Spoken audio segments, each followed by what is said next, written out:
ప్రదక్షిణం చేశాడనుకోండి, ఆదివారం నాడు ప్రదక్షిణం చేసి వచ్చేస్తే సూర్యమండలాన్ని భేదిస్తాడు జీవుడు. శరీరం పడిపోయిన తర్వాత శరీర పతనానంతరము సూర్యమండలాన్ని ఛేదించి కైలాసంలో శివలోకానికి వెళ్ళి శివ సాన్నిధ్యమును పొందుతాడు.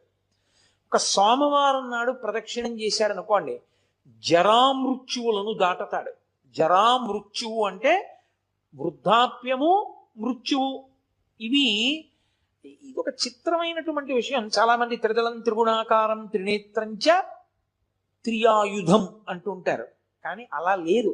అసలు యథార్థ పాఠం త్రియాయుషం అనుంది. త్రియాయుషం ఏకబిల్వం శివార్పణం.